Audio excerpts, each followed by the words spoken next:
Hare Krishna. I'd like to welcome all of you to Prayag Dham. I hope all of you all had wonderful darshan at Bharadwaj Muni's ashram. Yeah. Okay. So the sequence of events that have happened in the Ramayana are in the same way that we are traveling actually. So the direction in which we came, that's the direction in which Bharat, Lord Ram, Lakshman, Sita, all of them came in the same direction. And the place where we are is a place where they took a break. So I'm going to be continuing the Katha.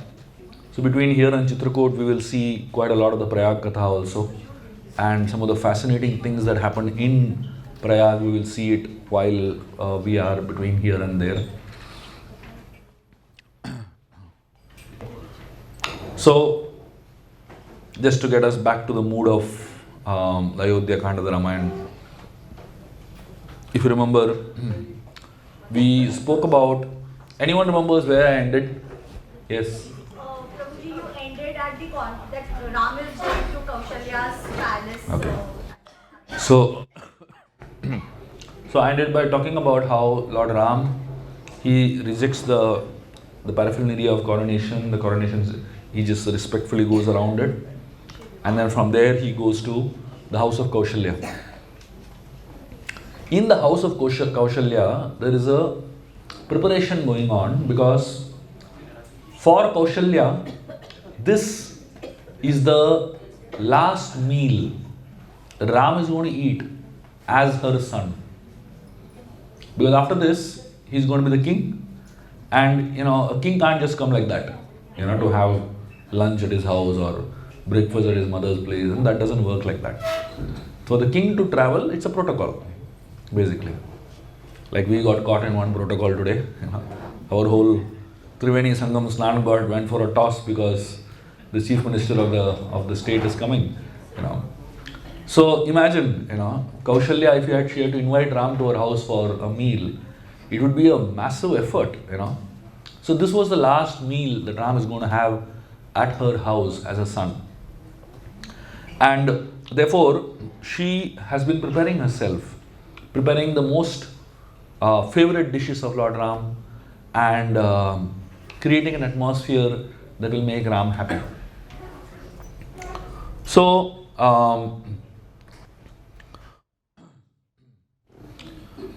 Kaushalya, she was dressed in a very simple attire. And by nature, she is a tapasvi. She is a very austere person and a very devoted person. And in her struggle, with her relationships and with her, the situation in Ayodhya, etc., she focused on deeper aspects of life.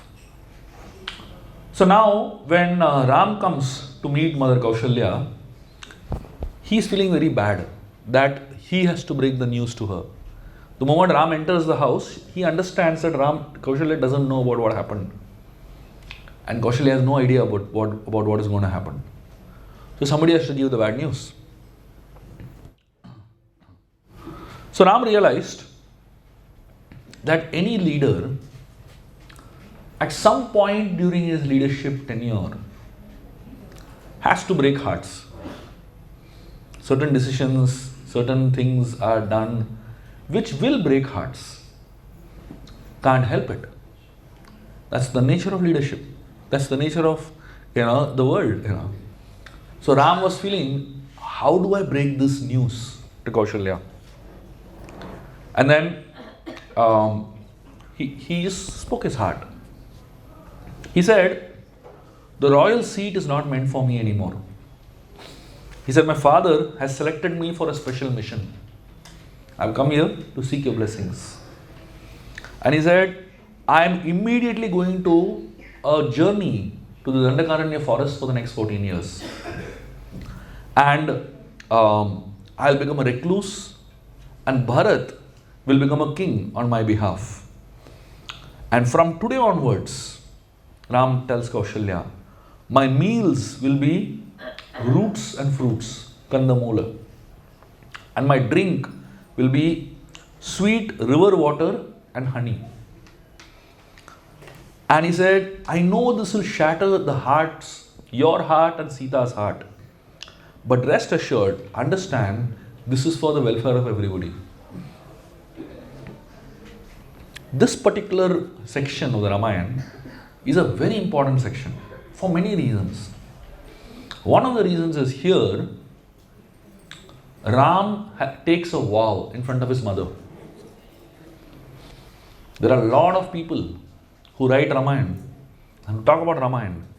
They say Ram ate meat in the forest. This verse is the proof.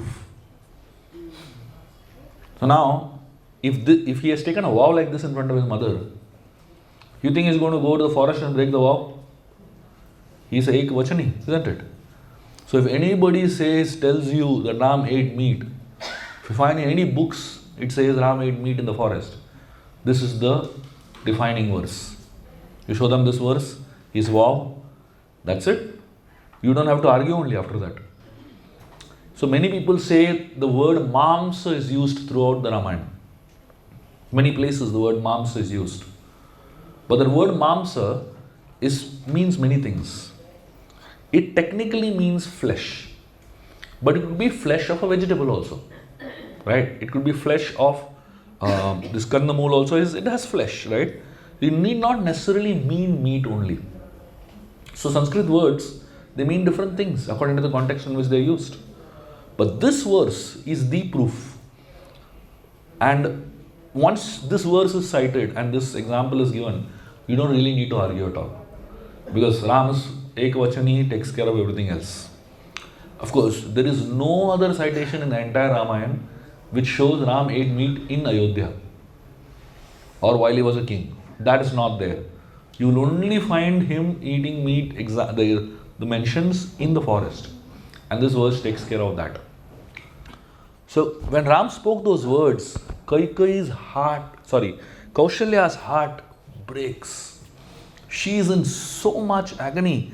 She stops breathing.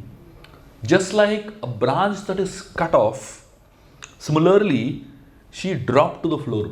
If you take an axe and cut a branch, how the branch drops on the floor, like that she fell on the floor, it is described. Or a neglected angel from the heavens, how they fall, the shooting stars, they just they're thrown out from the heavens. Like that, Kaushalya fell. And then she spoke. She said, perhaps I would not have felt so helpless if I had remained childless. And she says, I don't think happiness exists in my dictionary at all. And Kaushalya is saying, I have been a neglected wife all my life. I have been a servant of a co-wife all my life. And I have patiently waited for 25 years for this day, expecting some respect. Again, the Acharyas point out this particular section of the Ramayana. And they point out the words of Kaushalya. What she says over here is very interesting. So this actually shows how our Acharyas and our traditions, parampara, has preserved knowledge intact. So Kaushalya here uses a particular word to describe the 25-year period. So Kaushalya says, Dasha Sapta Cha Varshani. So that is the word that she uses to describe Ram's age. What does she say? Dasha Saptacha Varshani. So if you break this word, this Dasha Saptacha Varshani, into three parts, it becomes very interesting if you understand Sanskrit. So it says Dasha means 10, right? And Sapta means 7. Dasha Saptacha Varshani. Varshani means number of years.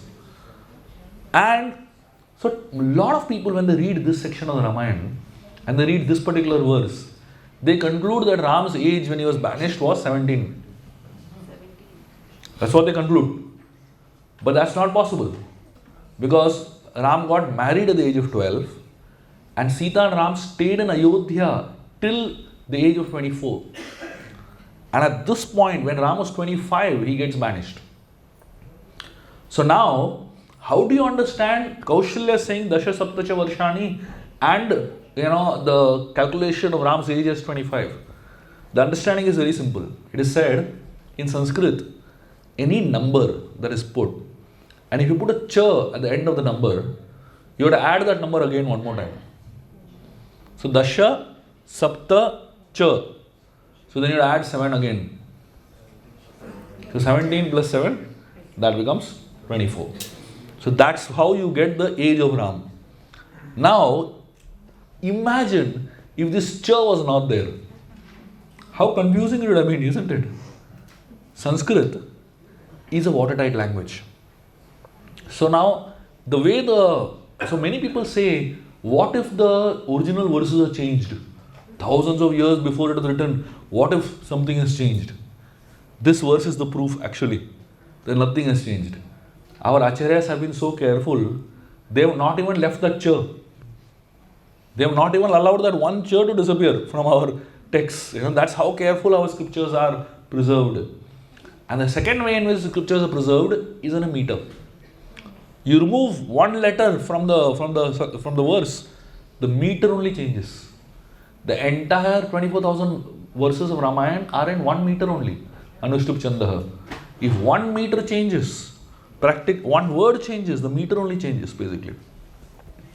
So Kaushalya says that I have been waiting for this day that you become the king and I get some respect. But it appears that destiny is meant only to insult me. I am destined to be insulted constantly. And she says, respect may come to me only in my dreams. And the fact is that all my dreams are broken. And then Kaushalya speaks something very, very interesting. This is the helplessness of someone, who has lost everything literally. So she says, I have lost count of the number of fasts I have done. She says, I have lost count of the number of painful vows I have taken. And she says, I have lost count of the number of hours of meditation I have done. And all this with only one result in mind. And the result is that you become the king. And she says, all these prayers has simply gone waste, she says.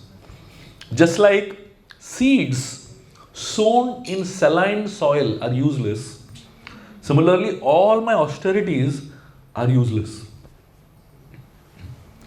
So she says, you will face hardship and I will also follow you.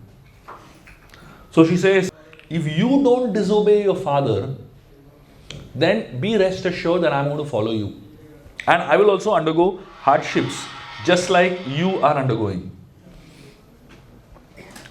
So here, apparently, Kaushalya seems to be in a very frustrated and a very sad mood, isn't it? And in her sadness, look at what word she uses. She says, all my fasting is useless. All my prayers are useless. All my meditation is useless.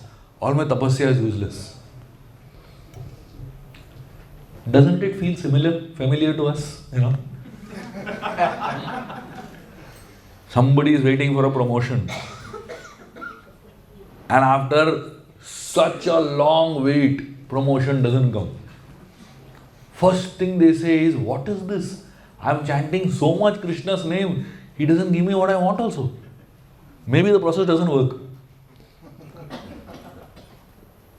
Isn't that how we look at life? Look at especially spirituality, See, when we're sitting in classes and we hear about Nishkam prayers, when we hear about the whole idea of not expecting anything in return, Nadanam, Njanam, Nasundarim, all that we chant, wonderfully we chant. With our eyes closed, very intensely and all that. But when it really happens, there's another reality that's happening, isn't it? This is Kaushalya, the mother of Ram. Imagine if this is her halat, if this is the way she is reacting. What about people like you and me? That's why it is so difficult to practice spirituality at its highest level. Practicing spirituality at lower levels is so easy. And in fact, unconsciously we all end up practicing at that level only. Isn't it? I mean, touch your hearts and say, if any of you has chanted with no expectation, impossible. And if somebody says, I did it, I'll say you're lying. That's the fact, isn't it? We all have expectation that something nice will happen to us because we're practicing spiritual life. And this connection between something nice happening to us and spiritual life is one of the most dangerous connections. Because it puts the responsibility of what happens to us on God. And the whole idea of karma means I am responsible for what happens to me. So the idea of karma allows you to take the responsibility yourself for whatever happens to you. And this idea of, sakam prayers, that means I do things so that I get this. That takes away the responsibility from your head and puts it on God. So, Kaushalya then asks one very logical question. She asks Ram, did the king personally tell you to go to the forest? Kaushalya understands everything. All politics she understands, So many years she's been in Ayodhya and she knows how things get manipulated, She asked him, did the king personally tell you to go to the forest? Ram said no. So then she says, if the king has not told you to go to the forest, then how is it the king's order? So Ram tells her, Ram understands, Kaushalya is trying to, kind of twist things around. So Ram tells her, I am not following anybody's instructions. I am simply doing my duty. To rescue a person from drowning, one does not need instructions. One just goes and helps. I am seeing my father is drowning. You think I want to wait for his instructions to go and save him? I am just doing my duty as a son to save him. Now, when Ram says like that, Kaushalya keeps quiet. And then suddenly Lakshman speaks up. All this time Lakshman was quiet, because he didn't get a chance only to have a discussion, to open up, to put his points. Now that Kaushalya is, stating things, so in that private room, in that small room, Lakshman feels I should also speak whatever I want. So Lakshman says, he is like angry, really angry. He says, how can the king surrender his mind to a stupid woman? And he says, the command of an unsteady king, whose sense of judgment is disturbed by lust, should not be followed. And he says, trust, look at this one. He says, trust cannot be placed on innocent children and incapacitated old people. He's talking about his own father. And he says, finding fault in Ram is like finding a bitter neem twig or neem twig on a sweet mango tree. Can you ever find a neem twig on a mango tree? Impossible. Even Ram's enemies cannot find fault with him. And Lakshman says, in 25 years, I have not heard a single person speak even indirectly a fault of Ram. So Lakshman says, I will fight injustice. Lakshman is in this, Kshatriya mood. See, you should remember one thing. Whenever Lakshman speaks words like this, you should remember this very simple analogy. If there's a circle, if there's a circle, the most important part of the circle is the center, isn't it?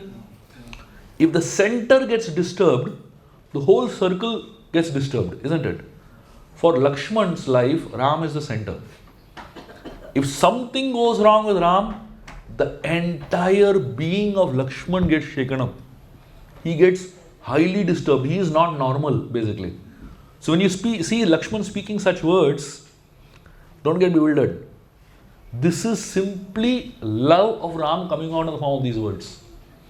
And that's the way he is. So Ram says, my mind cannot deviate from the path of dharma. Just like a honeybee cannot deviate from the path of nectar. Similarly, my mind will never deviate from the path of dharma, he says. So then he gives example of Maharishi Kandu. He says, there was a great sage named Maharishi Kandu who killed a cow on the instructions of his father. Even though the cow is supposed to be the most revered animal, right? And he says, Parshuram cut off the head of his mother on the instructions of his father. The Sagaras, they dug up the whole ocean simply because their father instructed. And he says, in front of all this, what has my father asked to do? My father has asked me only to go to the forest for 14 years. So Ram is looking at it like this. Kaushalya says, see, you're talking about your father's instructions. What about your mother's instructions? I am your mother, I am telling you don't go. So Ram says, I will follow your instructions also. But I will follow the instructions in the order in which they have been given. My father gave me instruction first, 14 years I will follow his instruction. Then after 14 years when I come back, I will follow your instructions, he says. And then he tells Lakshman, right now, our father needs us the most. We should not burden our father now. Father's anxiety is that I will disobey his orders. Mother's anxiety is that how soon I can leave so that she can focus on Bharat's coronation. What is expected as a son? What is expected as a son is that I be obedient. I immediately wear tree bark and deer skin and leave. That is what is expected of me as a son. And then Ram speaks something amazing. This is absolutely profound. Absolutely profound. And the way he thinks also is, nobody can think like this. Look at what he says. Ram tells Lakshman, he says, don't you see a divine hand in this whole thing? And then he says, if not, how can you explain that Kaikeyi, who loved me more than her own son, more than she did Bharat, one day before, changed so drastically? And then he says, when something is beyond reasoning, it is called as destiny. Isn't this amazing? So he says, this is beyond logic. If something is happening in your life which logic cannot explain, if logic cannot, you can't fathom it with logic, understand there is destiny at work. And then Ram says, the kingdom that has been offered to me by destiny has been reclaimed by it. So why should I argue against it? This kingdom, so he says the king has never committed a mistake. All these years I have not seen Dasharath commit one mistake. And if he has not committed one mistake and now he is doing this, it simply means my destiny has spoken through him. I find this statement of Ram so powerful. In all our lives, there are events that happen which we can't understand, isn't it? And especially which is beyond logic. So whenever we come across situations in life and events in life that is beyond logic, which reasoning and logic is not able to help you fathom, you should know there's a divine will working over there. Don't fight it.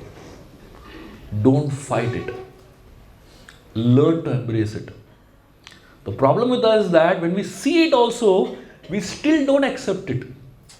We resist it so much internally, we just can't handle it, isn't it? And that's what the whole idea of Ram's thoughts is. And he says, sometimes the most meticulous plans fail miserably. And at other times, when you don't plan at all, things work out perfectly. So Ram says, how do you explain such things other than destiny? So in your life, if things are happening without you planning only, and in your life, if after so much planning things don't work out, understand it is destiny. Today, Triveni Sangam didn't happen. Understand it is destiny. Don't fight it too much, We tried from morning to change the timing, this, that, we tried so much. And then we realize it is not destiny. We postponed it to tomorrow. So sometimes in our lives, we come across situations where after meticulous planning, things don't work. And sometimes with no planning, things work perfectly. How do you understand this? And then Ram is saying, look at this. This is just so beautiful. He says, one must learn to develop a philosophical outlook to events that happen in life, keeping aside one's personal agenda and allowing the divine will to prevail without obstructing it. So, he says that this is the only way to change our sorrows into joys. Look at the statement. It's so powerful, isn't it? Many times we start obstructing the divine will from happening. And when we start obstructing the divine will from happening, we are only miserable. Anyway, it will happen only. We only become miserable in the process, isn't it? So Lakshman, he hears all this philosophy. Hey, Lakshman is not a philosopher. He can't handle all this kind of, he's a man of action, basically. So you remember yesterday we spoke about Kriyamayi, Lakshman is that, it's like Kaikeyi, Kriyamayi, basically, full of action. So he says, hell with destiny. Right? Ram is telling such big philosophy. Lakshman is saying, hell with destiny. He said, today I will change destiny. And he says, my arrows are not just like that. I am going to use my arrows and create a blood of river of blood in Ayodhya. And he's saying, even if it means no one lives in Ayodhya, I will still put you on the throne. And he says, if Bharat comes on my way, he will also learn a cruel lesson from me. And he says, if our father comes on the way, I'll put him in prison also. And if necessary, I'll kill him also, he says. Imagine, Lakshman is like so upset and so angry. And he says, to set things out, there's no point in discussions. So Ram now, when he sees Lakshman getting this kind of ideas and so much of anger and all that, Ram realizes that with him, philosophy is not going to work. So Ram takes a totally different approach. You know what Ram says? Ram tells Lakshman that he just suddenly, very loudly makes a proclamation. He says, I, Ram, the son of Dashrath, the descendant of the Raghu dynasty, will go to the forest on the orders of my father. And there is no discussion about that. He just finished it off. No discussion, only he allows after this. So when Kaushalya hears this, Kaushalya understands that Ram is so determined and she accepts it.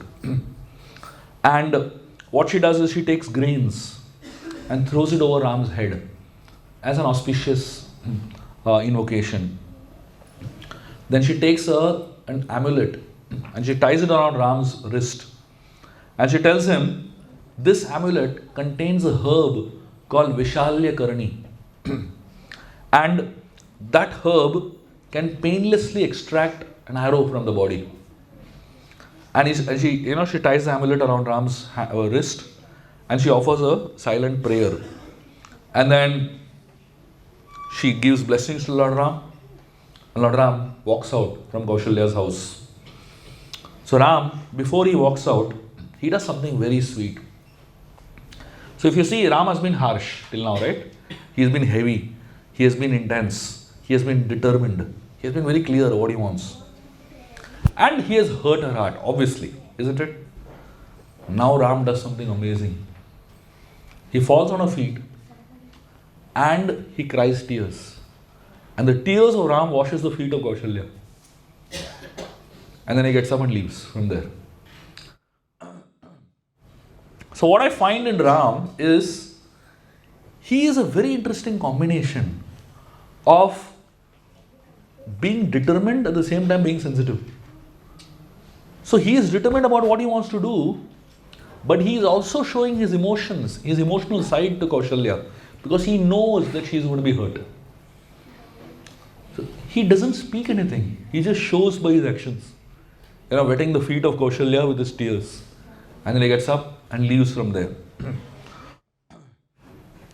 Now, Ram, he realizes that I have handled Kaushalya, I have explained to her.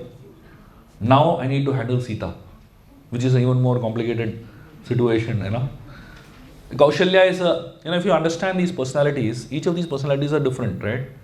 Kaushalya is a very easy person to handle, technically, because she's, as I said, you remember we spoke about thought oriented, right?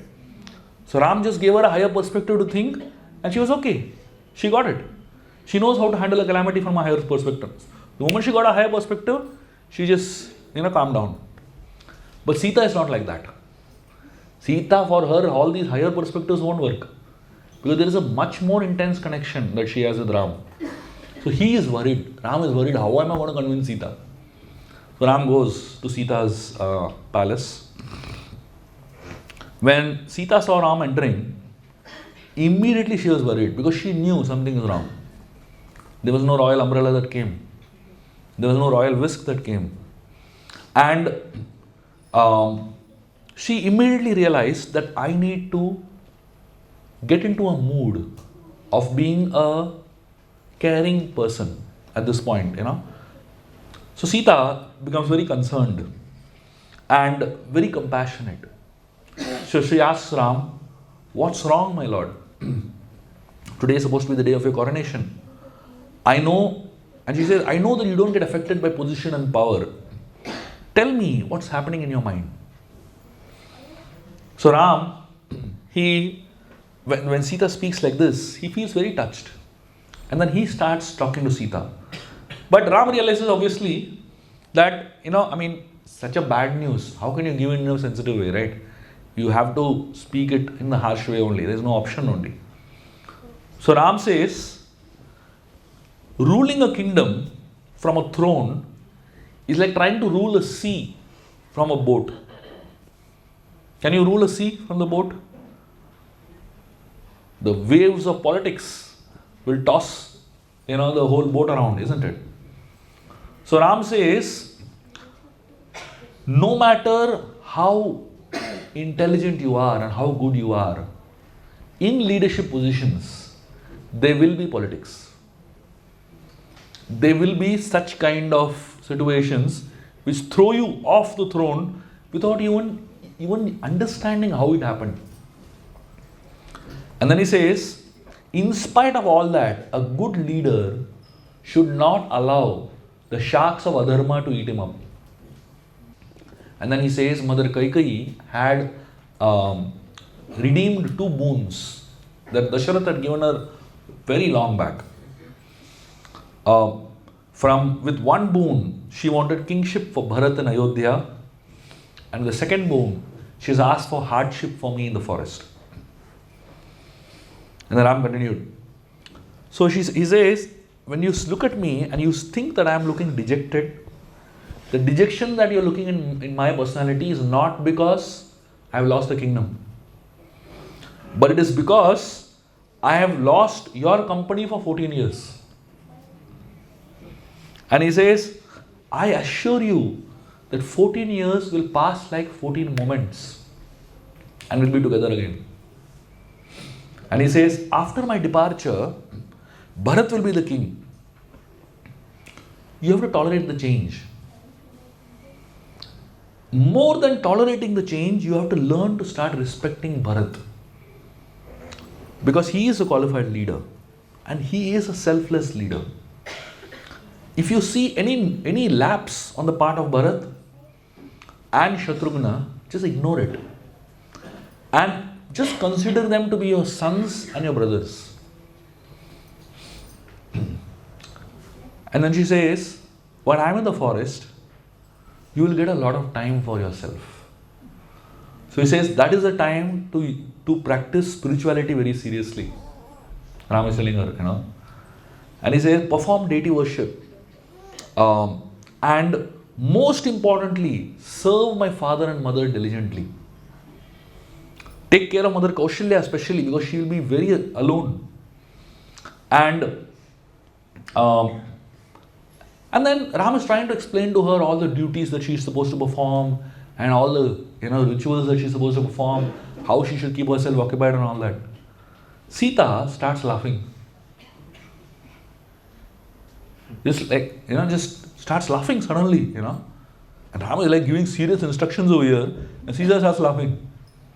She says, except for the wife, every relative of the man suffers or enjoys their own karmas individually. But the special aspect of the husband-wife relationship is that the two of them enjoy and suffer each other's karma. It's amazing how Sita is putting it, right? She says, your karma I have to suffer, and my karma you have to suffer. That is how husband-wife relationships are. She says, so many years we have enjoyed joyous moments together. But why do you want to suffer alone? Why do you want to experience your sorrows alone? And then she says, please don't deny the privilege of suffering with you. Look at how amazing Sita is, isn't it? The way she thinks, And she says, and this is another statement, amazing. So she says, as you walk in the forest, I will walk in front of you. And I will take the thorns and pebbles on my feet. So Sita uses a specific word over here. She says, she uses the word kushakantakam. So this word kushakantakam comes, if you split that word kusha, it is ku and sha. Ku means earth and sha means happiness. And kantakam means obstacles, which are like thorns. So when she's saying kusha kantakam, she's saying there are many obstacles on the earth for the earth being happy. And what are the obstacles she's specifically talking about? Ravana and all his people. They are obstacles for the earth to be happy. So she says, she's actually predicting the future. She's trying to tell Ram that when you walk, I will go ahead of you and clear all the kushakantakam. What she's trying to tell? That I'll go to Lanka first only, and then you come following me, basically, So it's a very predictive type of thing, basically. And Sita says, a wife is called Ardhangini because she shares the joys and sorrows of her husband. She halves his miseries and doubles his joys. So Ram, when he hears this whole thing, how Sita is trying to convince him to come to the forest, Ram says, Sita, your understanding of forest life is wrong. When you hear the roaring of lions, like deafening roaring of lions, you will not be able to sleep over there. And she says, in the night, the waterfalls that is pleasant during the day has a deafening sound in the night. You can't sleep only with so much of sound in your ears. And starvation and darkness, they are human beings' two greatest fears. Starvation and darkness. And in the forest, both of these are constant companions. She says the heat of the sun. The amazing thing about Sita is that Sita, the sun and the moon have literally never glanced at her. She's such a delicate person, It is explained, Sita was so delicate that if a leaf falls on any part of her body, that part of her body turns red. That's how delicate Sita was, And she has never walked on the bare ground. She always wore golden sandals, So Ram is trying to tell you only have seen the good part of life. You have no idea what forest life is. So as she is trying to dissuade her, Sita says, the heat of the sun, the heat of the fire, the mountains are insignificant compared to the heat of separation from you. And then she says, these hardships give me more and more reason to be more dependent on you and seek your shelter. And she says, you're talking about wild animals? By seeing you, which wild animal will come near me? They will all get scared of you and run away. And you're talking about forest life. She says, let me tell you something about my childhood which you don't know. She says, when I was a small girl, my mother invited a lady astrologer to our house. And this lady astrologer saw my charts and she predicted in my childhood that I will go to the forest 2 times in my life. From that day, I kept my bags packed. And she says, I don't know whether you are going to the forest or no, I'm surely going, she says. It's been predicted in my childhood. And then finally, Ram is trying to still convince her not to come. He's still trying to tell her, you think forest is a picnic? When you go into the lake to pluck lotuses, massive crocodiles will attack you. So he's trying to give her all the reasons to be fearful, Finally, Sita realizes that, you can't explain to him now like this. So Sita says something so harsh. She says, I pity the masses of Ayodhya. She says, they all innocently think you're a hero. She's telling Ram like this, And if my father, who is the caretaker of Mithila, look at the word she uses, this caretaker of Mithila. So he says, my father who is a caretaker of Mithila, if he was here and he had seen you, trying to dissuade me from coming with you to the forest, he would have thought that he has mistakenly married his daughter to a woman who is dressed as a man. Like this, Sita tells Ram. Speaking of husband-wife fights, look at this one. So for all those husbands who are used to experiencing insult, don't worry. Ram has also experienced it. This is like part of the rasa. It's part of husband-wife relationship rasa. When Ram hears this, he's stunned. Words only are not coming out from his mouth. He doesn't know what to say. He doesn't know how to deal with this, And then she sees that Ram is now completely shocked. She only continues speaking. She says, she asks Ram a question. And look at this very, very interesting type of question. She's asking Ram, after making such a heavy statement, like really shattering and shaking Ram up, she asks a question. She's asking Ram, could you tell me what is Swarga and what is Naraka? Ram is thinking, just now you have hit me so hard, and now you're asking me suddenly a philosophical question, what is Swarga and what is Naraka?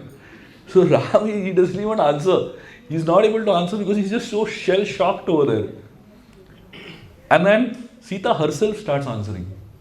She says, for a person who's struggling to make daily living, earning the daily wages is Swarga and not earning is Naraka. For a healthy man, sickness is Naraka and cure is Swarga. For a student, any kind of struggle, intense struggle or studying around, that is Swarga, that is Naraka. And, once he's done with the studies, it is Swarga. So for every person, the definition of Swarga and Naraka changes. So when you say, there is nothing called one Swarga and one Naraka, every one of us experience Swarga and Naraka on a daily basis. Isn't it? Getting prasad on time is Swarga. 1 hour late prasad, that is Naraka. Everything is according to Swarga and Naraka, isn't it? So Sita is bringing it down to such a very practical, down-to-earth level, basically. So she says, for me, being with Ram is Swarga and being without Ram is Naraka. That's all. So her definition of Swarga and Naraka. So Sita says that the difficulties that I undergo in your company, that is Swarga. And for me, the 14 years of separation is like visiting 14 Narakas. 14 hellish planets. It's like visiting 14 hellish planets. So finally, when Ram sees, this kind of arguments, this kind of discussion, Ram, he's just not able to fathom anything. He says, okay, come with me.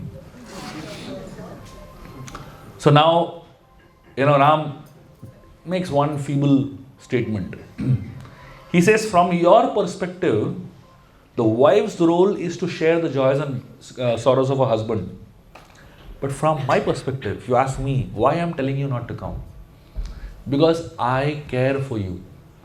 And I don't want you to suffer 14 years. So it's not that I can't protect you.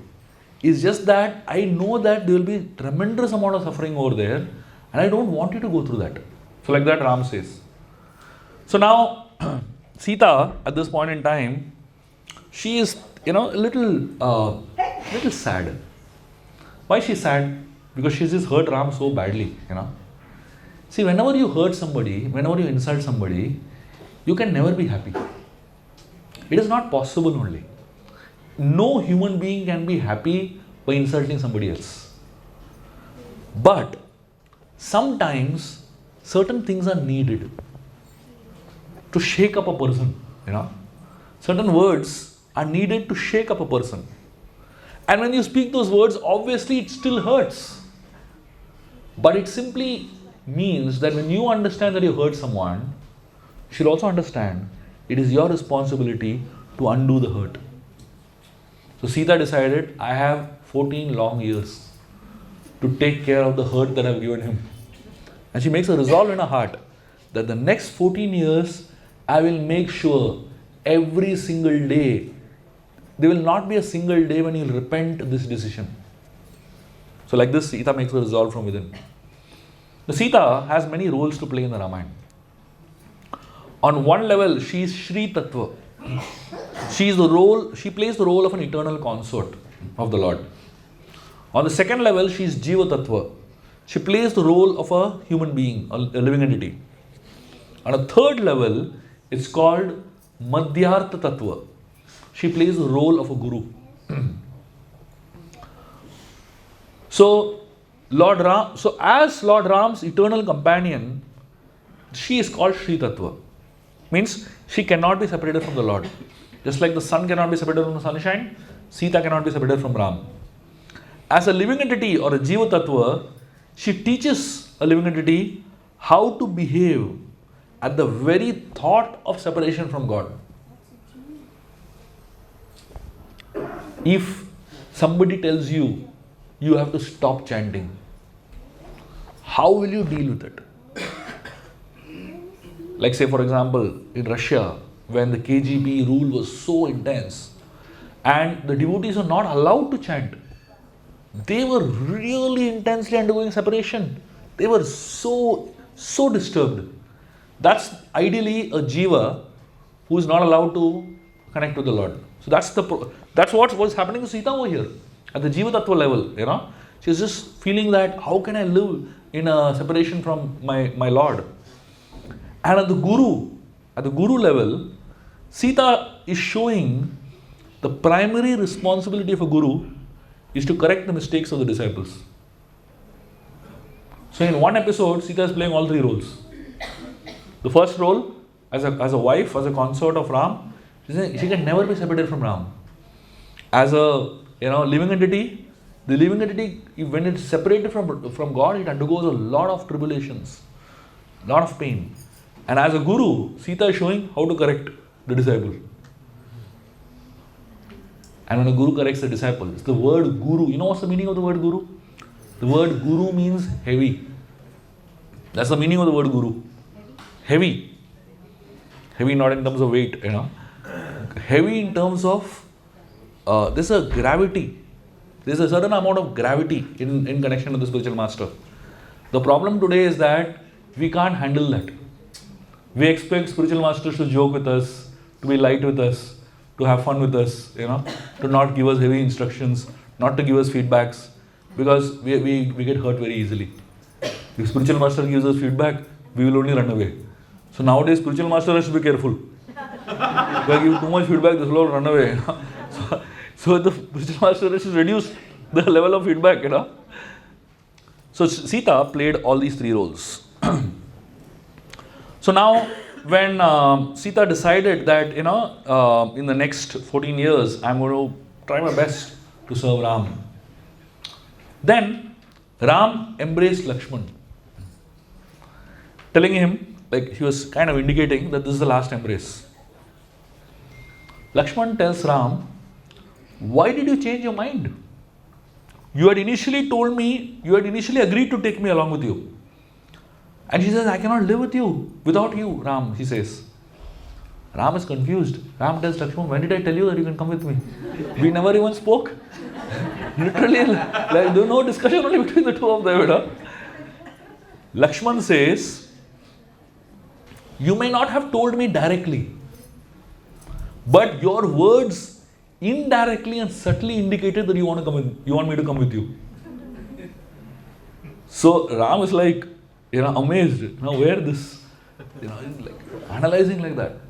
So Lakshman tells Ram, look at this, how intelligent Lakshman is. Lakshman tells Ram, you used plural to state that you will go to the forest.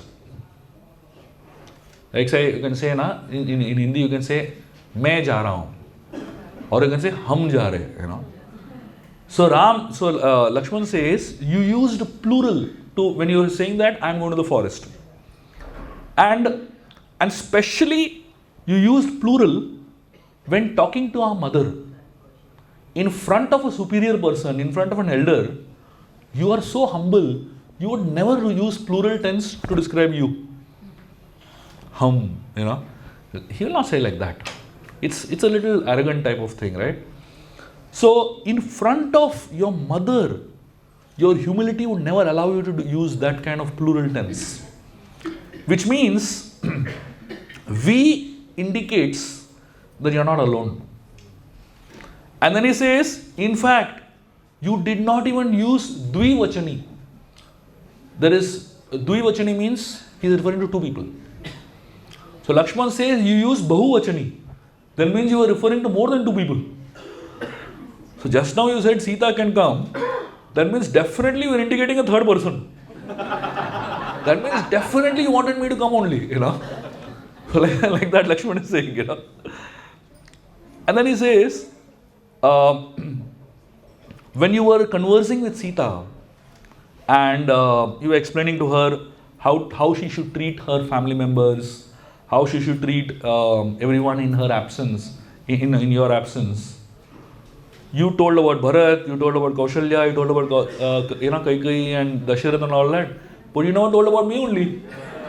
Because you are assuming that I am with you in the forest. So like that, Lakshman, he is telling over here. So Ram says, see, without your presence, how do you expect our father to survive? More importantly, how can our lonely mother Kaushalya handle so much sorrow? So he says, in following the instructions of a superior, there is great merit. So he says, understand the predicament, Lakshman, you stay here, Ayodhya needs you. Lakshman tells Ram, as far as need is concerned, there is a greater need for me in the forest than in Ayodhya. And he says, both Sita and you have packed your bags. But who's going to carry your bags? You all both are not used to carrying anything. You need someone to help you, carry your bags. And then he says that, who will help you find roots and fruits? Who will, so, you all both will be absorbed in conversations of love all day long. And then when you come back, who will give you food to eat, And then he says, you and Sita are not trained to do all this. Please take me. I am your menial servant. Well, I am existing. Why do you want to do all this on your own? And Lakshman says, as far as Kaushalya is concerned, we don't have to worry. Bharat will take good care of her. And he says, as far as Kaushalya is concerned, she is capable of taking care of 1,000 villages. You think she will need me to take care of her? She can maintain 1,000 Lakshmans, So like this, Lakshman is, telling Ram. Then he says, when there is water in a tank, only then fishes can live there. And lotuses can exist over there. But when the water leaves the tank, the fish cannot survive over there. So he says, Ram, you are like the water. My existence is dependent on your presence. If you are not there, I will die. So like this, Lakshman, speaks, and then he falls to the feet of Ram and cries incessantly. And while crying, falling at the feet of Ram, Lakshman turns towards Sita. It's amazing. And then the moment Lakshman turns towards Sita, Ram says, okay, come. So the Acharyas give a very, very deep explanation for what happened over here in this episode. Ram put 2 traps for Lakshman. Ram is testing Lakshman over here, whether he really, should come. And Ram put 2 traps. The first trap he put is, you are irreplaceable. Every company in the world puts that trap for employees. And everyone feels, yes, without me, company won't run only, Biggest trap in the world. And the second trap is that the world needs you. The reality is, without you, the world will run. Whether you exist or don't exist, the world is going to run. Somehow we have this illusion that, without me, my company won't run, my institution won't run, my family won't run. The day you go, next day onwards, everything will become normal. So Lakshman, he clearly saw through these 2 traps. So the first trap, to think one is unique, is an act of recognizing the greatness of God's creation. It leads to gratitude. But to think that one is irreplaceable, it is an act of thinking about one's own greatness. And it leads to arrogance. When you think that you're unique, you understand God has created me uniquely, so I'm grateful to God. But when you think that without me nothing can happen, you think that you're not just unique, you're great. And that leads to arrogance. And the second thing, all of us, there is an overwhelming pressure that we have to address the needs of the world. I have to take care of my family, I have to take care of my society, I have to take care of my institution, I have to take care of this, I have to take care of that. So I have a strong pressure that I need to do something for the world. But in the process of thinking about the world, we forget to address our own priorities. We forget that I have some priorities also in my life. Yeah, I have to serve the world, I have to take care of the world, but I have to take care of myself also. Isn't it? Spirituality gets neglected simply because people are taking care of the world. And somehow, somewhere, we forget to take care of ourselves. And by the time we reach our old age, we suddenly realize, I've been taking care of the world so many years. But what about me? When am I going to take care of myself? Isn't it? So Lakshman, he was very, very clear. Ram is pointing out to him the needs of the world. Lakshman is telling, I have my own needs also. I have to take care of you. I have to serve you. That is my need. Isn't this amazing? And that's exactly what all of us, these 2 traps that all of us are falling in. Look at how Lakshman deals with both these traps. And these 2 are the biggest traps in the world. The world needs you and you are irreplaceable. The day you get out of these 2 traps, that's the day you'll realize that Ram's shelter is waiting for us. So now Sita, Ram and Lakshman, they decide that they're going to leave from Ayodhya together. Ram tells Sita and Lakshman, whatever you have, give it away. So Sita and Lakshman start distributing all the wealth. All the money they have, all the clothes they have, all the riches they have, everything they start giving out to Brahmanas. One after another, one after another, one after another. And after Ram gives out all his riches, one very elderly, one frail Brahmana comes. This person, his name is Trijata. This is different than the Trijata in Lanka. This is the son of Gargi, a sage named Gargi. So he comes after Ram has given everything away. So Trijata comes to Ram and tells him, can you please give me something, some charity. So Ram, he does something amazing. And this particular story of the Ramayana is such a unique story. And you will never find a story like this anywhere in the Ramayana. And this story is only 2 verses long, literally. Just 2 verses. One full story there in it. So Ram tells Trijata, I will give you, the only thing that I have left is some cows.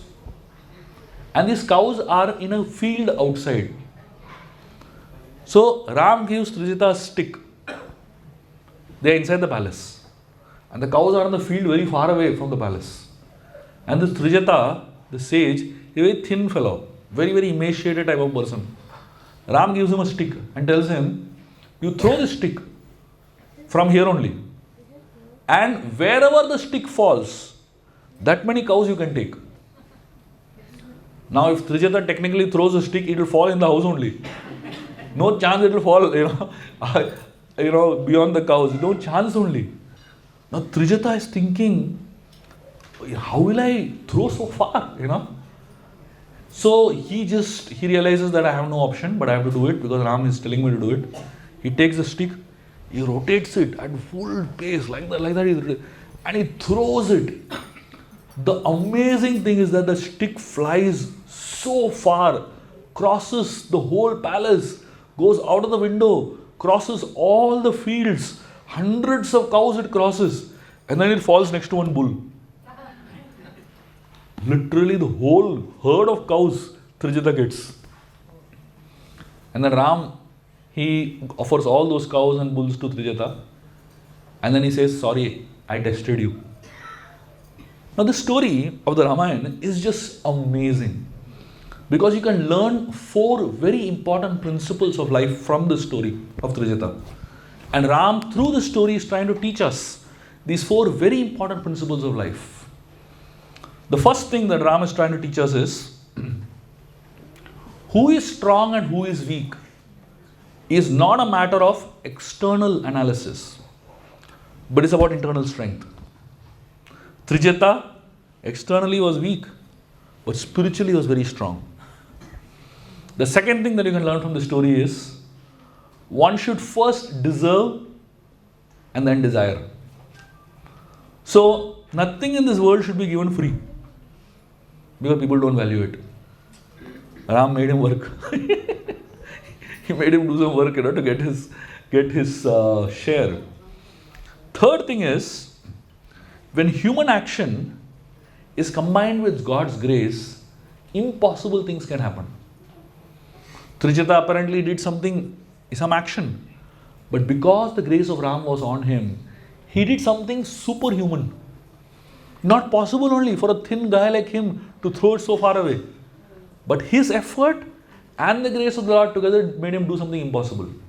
And finally, the fourth thing is, Ram made him do all that, and then immediately he said sorry also.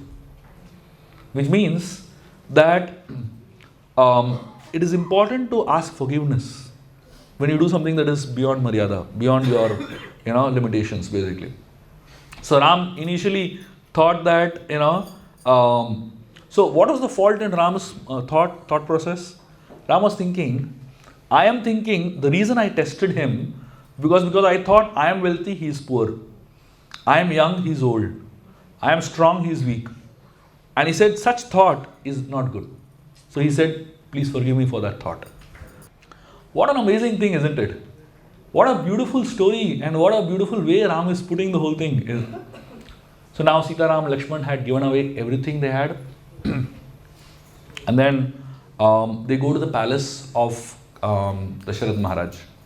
Because now is the time to, say goodbye.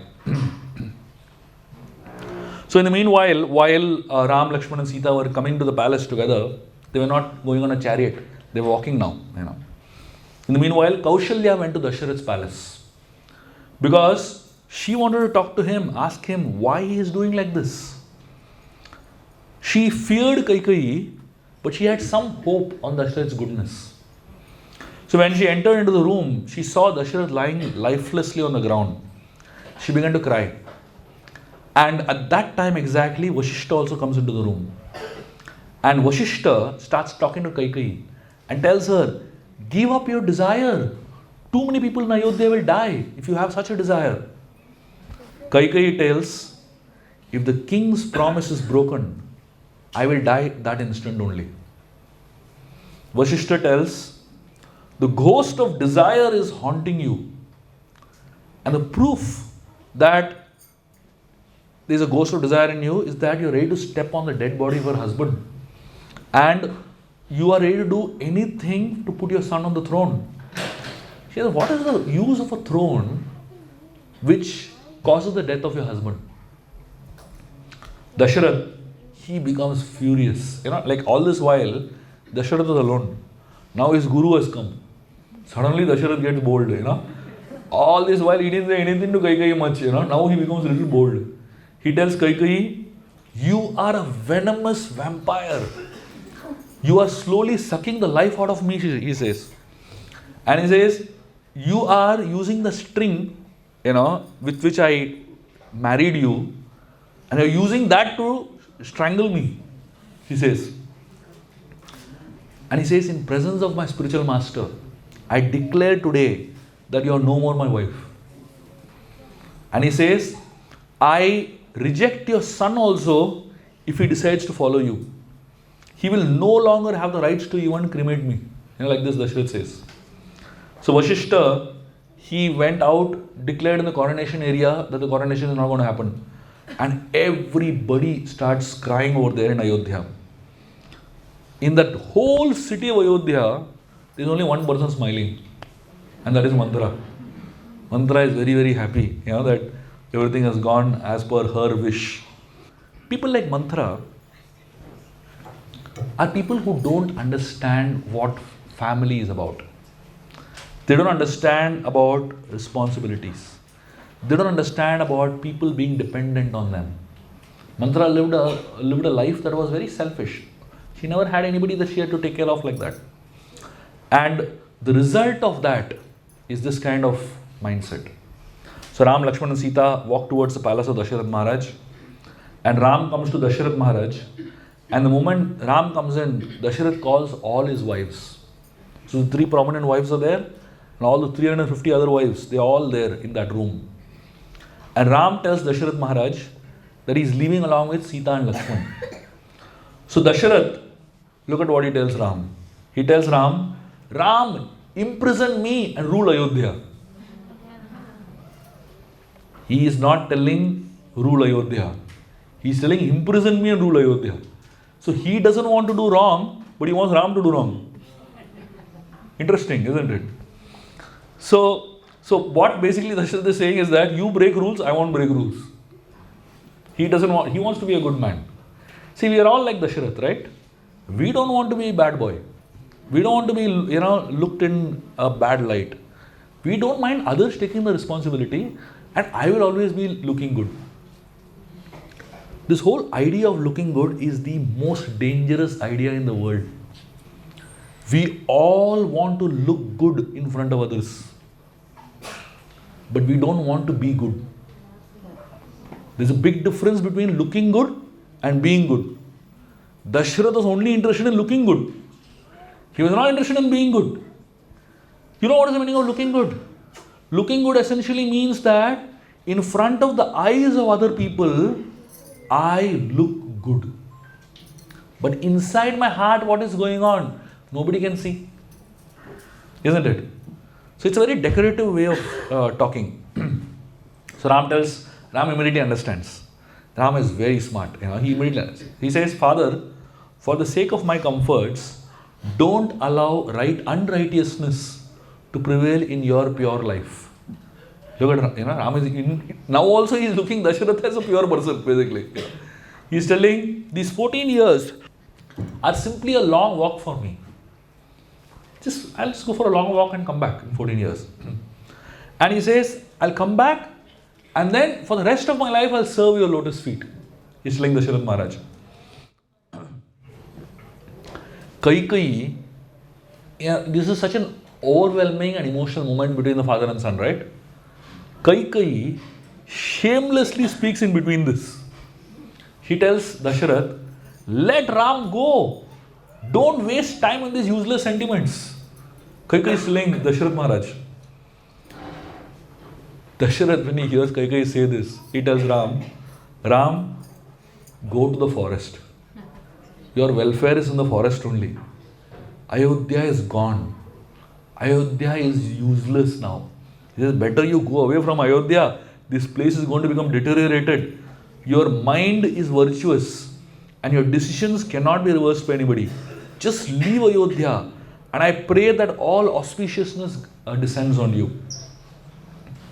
So what Dasharatha is telling Ram? Your mind is pious, my mind is impious. Your decisions cannot be reversed. That means that unlike me, I reverse my decisions, you don't reverse your decisions, he's telling. So Dasharatha is saying, because your mind is not, because my mind is not righteous, I change my decision. Right? Previous day he made Ram the king, right? And then next day he changed his decision. So he said, you are not like me. Once you decide, you follow. So he says, you go away from here, this place is not meant for you. And then after saying this, suddenly Dasharatha says, please stay back for one night. Ram says, Father, a sorrow that is delayed can never become a joy. If I stay back for one night, you think it will become happy one night for you? It will be more miserable. People will be more miserable seeing me here for one night. Everyone over there was crying except Kaikeyi. Every single person in that room was crying tears. Kaikeyi was absolutely no problem, no change in her demeanor at all. Sumantra, he becomes very, very upset with Kaikeyi, seeing her adamant nature. Imagine this whole kingdom, only one person wants it this way. Every single person in the kingdom wants it the other way. So Sumantra becomes so angry. He says, you foolish, adamant lady. He's calling the queen of the land like that. So he was a charioteer, but he could chastise the queen also. So he says, no matter how much nectar, milk you pour on the roots of a neem tree, the fruits will always be bitter. So he says, your obstinacy is going to result in the death of your husband, destruction of the whole of Ayodhya, and he says, you are acting foolhardy, just like your mother. So now this is like a big statement, you know. So now everybody is stunned. What did Sumantra just say? And Sumantra tells a story about Kaikeyi's mother that Kaikeyi herself didn't know. So Sumantra is as I said, he's a Suta. Sutas are chariot drivers, but Sutas are also sources of information. Drivers have the biggest information. Correct or no? Drivers know everything about their owner's life that nobody else knows. You ask the driver, they'll tell you everything. You know, all the biggest secrets get revealed in a car, you know. So Sumantra, he is telling a secret that nobody in the family knew, including Kaikeyi. This is the difference between the word Sumantra and Mantra. Mantra also has such information. And Sumantra also has such information. The difference between Mantra and Sumantra is the word Su. The word Su means good. Mantra, the word Mantra comes from the word Manthan, churning. So they use their intelligence to churn information. And after churning so much information, nectar comes out. Or sometimes poison comes out, you know. So Mantra, whenever she churns information, what comes out or the ideas that come out are destructive for everybody else. And it's only helpful to her. But when Sumantra churns information, what comes out is beneficial for everybody. That is the difference between Mantra and Sumantra. Overthinking is not a problem. But how you use your overthinking, that's where the problem lies. There are many overthinkers in this world, like Sumantra. But the problem with most overthinkers is that their overthinking is purely selfish. And therefore, instead of becoming Sumantra, they become Mantra. So Sumantra tells this story. He tells the father of Kaikeyi, his name was Ashwapati. And Ashwapati, the father of Kaikeyi, had a powerful boon. The power of that boon was that he could understand the language of animals. Any animal, any insect, anyone spoke, immediately Ashwapati understood. The only problem with this boon is that if he tells what he understood to somebody else, he'll die. He cannot share. So it's for personal entertainment, basically. Yeah. Imagine you have such a mood. You can understand the language of animals, you can understand the language of birds, you can understand what insects are speaking to each other, Like there were two ants that are walking on the street. And as these two ants are walking on the street, one big elephant came that side. So one ant is telling the other ant, let's beat up this fellow. The second ant tells him, no, don't. We are two of us, he's alone, let's leave him. Imagine you overhear this discussion. It's funny, isn't it? So now any insects have discussion with each other. It's really funny only. So when we have discussions with each other, serious discussions, somebody on top is laughing. Some god is laughing. What stupid plans. So here Ashwapati, he was eating a meal one day, and he saw some two insects talking to each other, and he laughed out loudly. Just it was funny. His wife was there, Kaikeyi's mother. She asked him, why did he laugh? He said, I saw these two insects talking, it was so funny. So she had a doubt that he was remembering some other girlfriend of his talking something, and because of that she became very suspicious, She said, tell me what these two insects are talking. He says, no, I can't tell. If I tell, I'll die. She says, no problem, tell and die. Imagine. Sumantra tells Kaikeyi this story and tells, you're like your mother only, And Ashwapati, he got so furious. He told her, you get out from here. He actually removed her from his life, literally, And Sumantra is telling this story to Kaikeyi, and he says, don't become like your mother. Don't be adamant like your mother. You're causing destruction to thousands of people's lives with your adamancy. Imagine this. What a revelation, right? And the most amazing thing is, in psychology, there is a very interesting concept, which is, which says that many times when we are going through difficult situations in our life, we behave exactly the way we behave when we were children. So every child finds a way to deal with their problems or insecurities. Every child finds a way. Some children, the way they deal with their problems is by becoming very nice. Some children deal with their problems by becoming very aggressive. Some children deal with their problems by becoming very agreeable. That means they'll do everything what the parents say, And some children panic.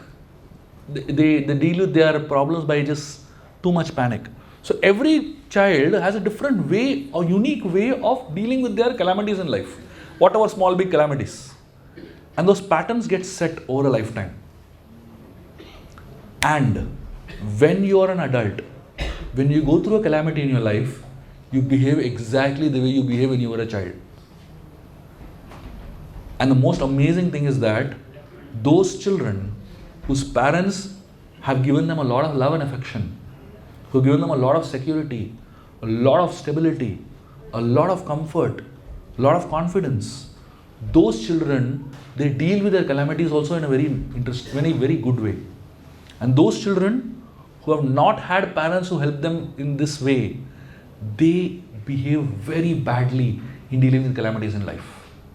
And Kaikeyi right now, the way she's behaving like a child only. Isn't that how a child behaves? Possessive. You take something from the child, they go crazy. That's the way they know how to deal with the calamities. And the interesting thing is that Kaikeyi, she never had a mother in her upbringing. And because she never had the mother, she never had the love of her mother. And therefore, she never had a secure way of dealing with problems in life. And the person that brought her up was Manthara. And naturally, at a particular point when she has the biggest calamity of her life, the way she'll deal with it also is like that, na? And Manthara triggered her insecurity. That's all. Once Manthara triggered the insecurity, the behavior that she gave was exactly what was natural to her. And that's why this inner child that we have all needs healing. We all need to heal our inner child. And that's what the whole process of spirituality is. When we love God, that love of God is a path to heal our inner child, to heal the disturbed, insecure child that we are all actually. We may have grown up, but we are all inside still unhealed children. And spirituality is like that amazing balm that is put on our wounds, that is put on our life. And the moment you understand that Krishna is our shelter, Krishna is there for us, we actually feel healed quite a lot, isn't it? We actually feel sheltered quite a lot. And that's where spirituality comes in picture. So here, Kaikeyi, so she's saying, why is everyone so surprised by the banishment of Ram? She says, hadn't Sagar Maharaj banished Asmanjas, his son? Why is it so difficult to send Ram away? Was Asmanjas banished along with his wealth? Sagar just threw him into the forest. So he says, we have an example in our own dynasty. Everyone was bewildered. The wrong example. You know why Asmanjas was thrown out of the forest? That guy Asmanjas, he was a psychotic person.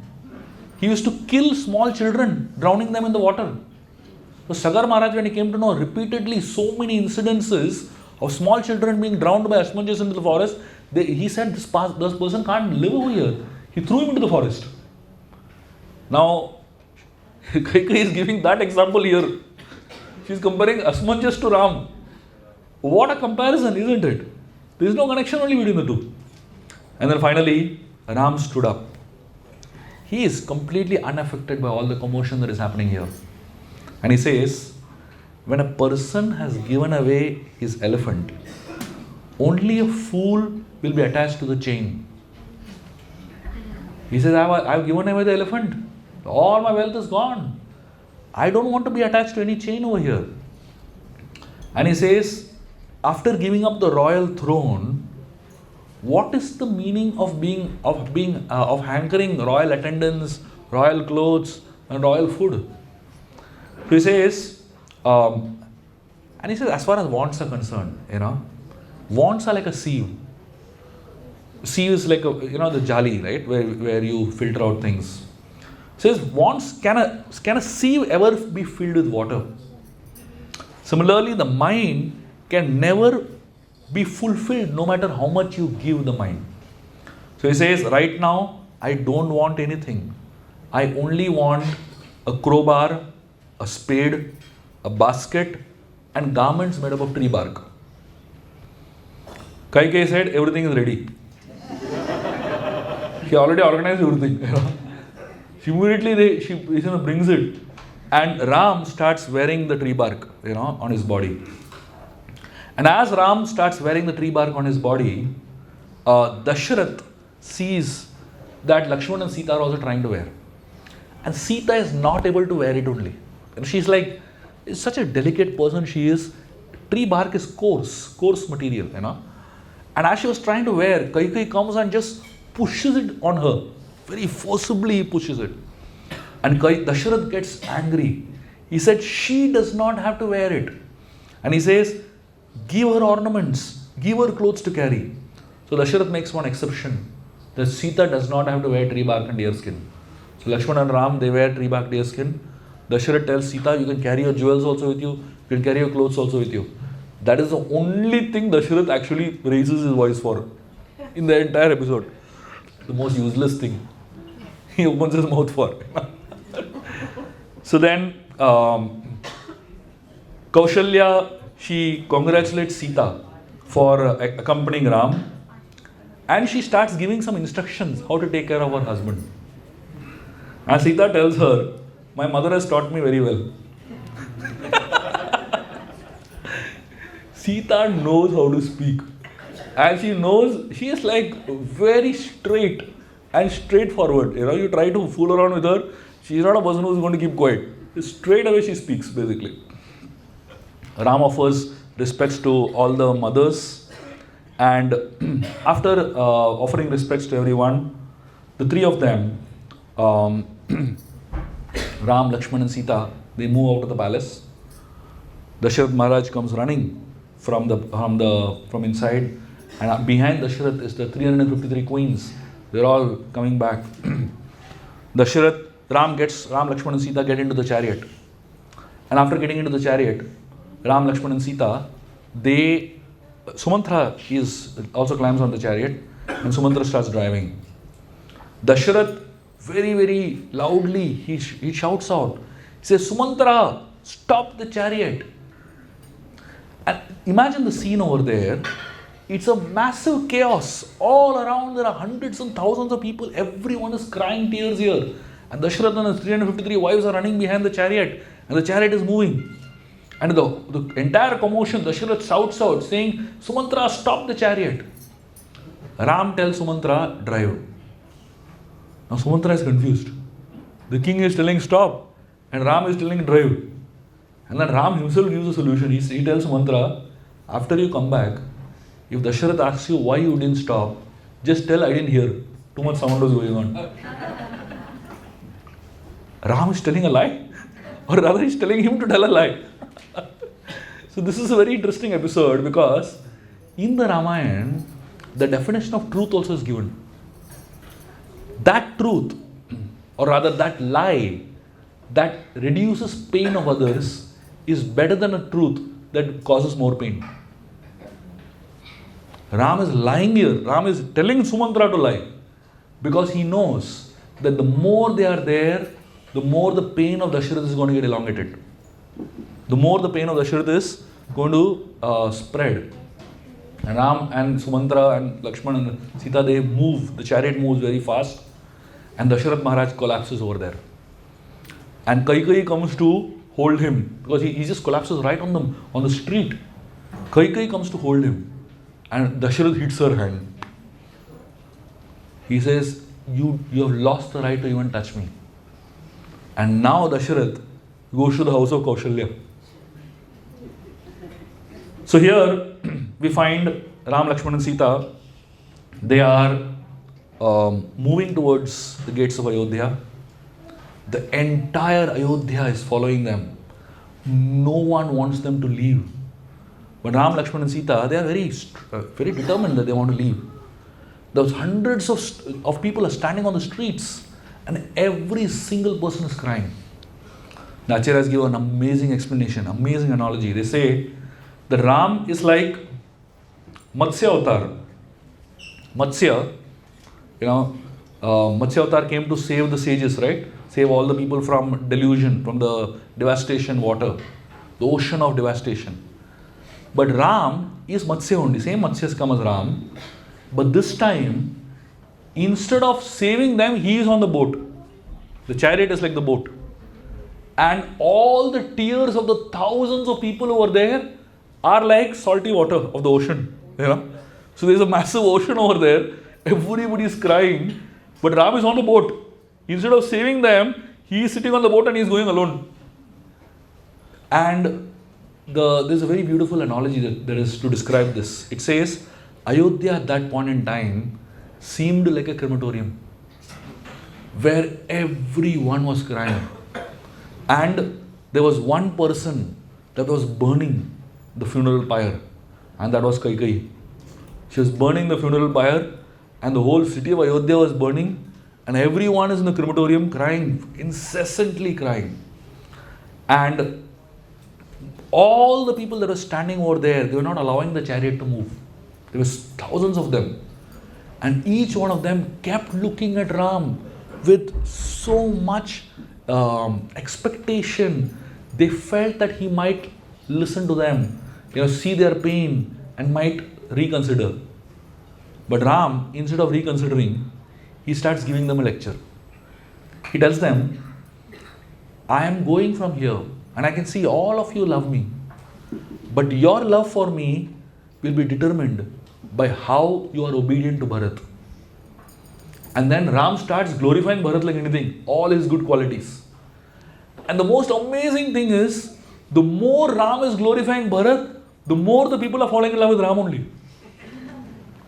This is the interesting nature of appreciation and praise. When you praise yourself, people run away from you. When you praise somebody else, people run towards you. Isn't it? So Ram is appreciating Bharat more and more, and people are falling in love with Ram more and more. Ram finally realizes that you can't convince these people. And the scene was like a painting, literally. It's like hundreds and thousands of people all over standing, and they're frozen like a painting. The only thing that was moving in that painting was tears. Constantly tears were flowing in everybody's eyes. And then Ram tells Sumantra, move the chariot. Sumantra starts moving the chariot, and the chariot starts moving slowly ahead. And then Ram, he tells, so as the chariot is moving ahead, there are so many elderly brahmanas who are following the chariot. Now, they are not able to keep pace with the chariot because the chariot is moving at a great pace. So these old brahmanas, they want the chariot to stop, but they don't know how to make the chariot stop. There is no point in telling Sumantra to stop the chariot because he is not going to stop. There is no point in telling Ram, Lakshman and Sita to stop the chariot because they are also not going to stop. These old brahmanas start talking to the horses. They say, oh horses, stop. At least you will listen to us. So when these old brahmanas start talking to the horses, Ram feels very bad for them. He gets off the chariot and he starts walking along with all of them out towards the gates of Ayodhya. And hundreds of these people start following Ram. Ram tells them, go back to your houses. Nobody listens only to him. They just keep following him till they reach the banks of the Tamasa river. And when they reach the banks of the Tamasa river, it is evening at that point in time. It is late evening. And that night, Ram decides to halt on the banks of the Tamasa river. And all the Ayodhya Vasis sleep outside that night. They sleep, thousands of them literally sleep on the banks of the Tamasa river along with Ram. And obviously, nobody is sleeping. And every single one of them is looking at Ram only. That night, Ram spends hearing from the sages. He sits at the feet of the sages and hears from them. And finally, after a long discussion, Ram goes to sleep. Ram and Sita, Lakshman creates a beautiful bed of leaves and flowers and all that for Sita and Ram. And they go to sleep there. And all the citizens of Ayodhya, when they see Sita and Ram sleeping, they also all go to sleep. And in the middle of the night, right in the middle of the night, while everybody is asleep, Ram gets up.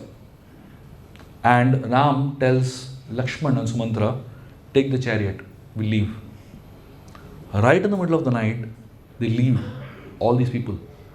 And without even waking up anyone.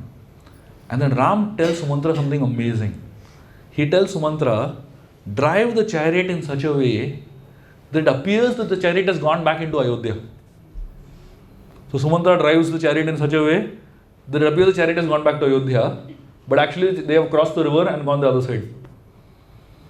The next day morning, when all the citizens of Ayodhya get up, they find Sita, Ram, Lakshman and Sumantra missing. And they are all shocked. They start running in different directions. And then finally they saw the chariot, the wheels of the chariot moving towards Ayodhya. They think maybe Ram has changed the decision and gone back to Ayodhya. So all of them, they go back to Ayodhya, but they find Ram is missing over there.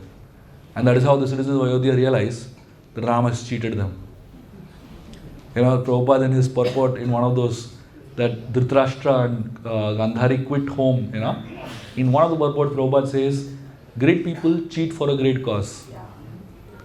And that's exactly what happens here. Ram apparently seems to have cheated all these people, but he did it for a greater cause, so that so many of them don't have to go through so much pain. This section of the Ramayana is known as Karuna Ras.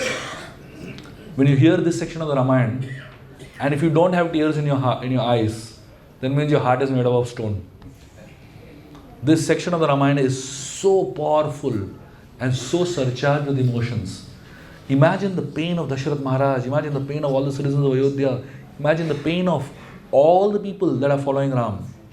And the most amazing thing is, this pain of separation from the Lord is actually the highest spiritual emotion. And therefore, Ram, at this point in time, in these 14 years, is allowing these people to experience what is known as Vipralamba Bhava. love and separation. So it's 14 years of separation. And that's how their love for Ram increases like anything in these 14 years. So as Ram goes, he travels around, he reaches this particular place that we are all in, Prayag. And what happens in Prayag, and some of the most amazing discussions that Ram has with Guha, with Bharadwaj Muni, and the first night that Ram spends in this place in Prayag is fascinating. We'll discuss that tomorrow. And Chitrakoot Dham. Chitrakoot is considered to be the highlight of the Ramayana. It is said just like Bhagavad Gita, it is the highlight of the Mahabharata. The peak of the Mahabharata is Gita, right? And in Gita, the peak of the Gita is Vishwarup Darshan, right? The episode of Krishna showing the Vishwarup, that changes the entire mood of the Gita, Similarly, in the Ramayana, the Ayodhya Kanda of the Ramayana is the peak of the Ramayana. And in Ayodhya Kanda, the Ram Bharat Milap, the discussion Ram has with Bharat, and that whole mood of Ram Bharat Milap is the peak of the Ramayana. So we are going to that place where Ramayana peaks. And we are going to that place where Ramayana is at its crescendo. And what a fortune that we're going to hear that section of the Ramayana in that very place where it happened. Yeah. So as we are... So tomorrow as we reach Chitrakoot Dham, please be in a very meditative mood, because that place is supposed to be one of the most powerful places of Lord Ram. It is much more powerful than Ayodhya also in one sense, And Chitrakoot is supposed to be a very, very holy and divine place. You will actually see it. When you go there itself, you will feel the vibrations is so very different. So let us all have a very, very beautiful and immersive experience in Chitrakoot Dham tomorrow. I know all of you all have been inconvenienced today because of all the change of hassles and all that. But be rest assured that we are reaching a point where it's the highest, and I can assure you, once you enter Chitrakoot, you will never forget that place in your life. It's picturesque, it's amazing, it's very, very divine. So in spite of all the inconveniences, shortcomings and difficulties in Chitrakoot, because it's not going to be a city or a town, it's a small village basically. So we have still tried our best to make the best arrangements. But be in a very, very meditative mood in Chitrakoot, and let us absorb ourselves very nicely in the holy place of Chitrakoot and Prayag. Thank you very much. Hare Krishna.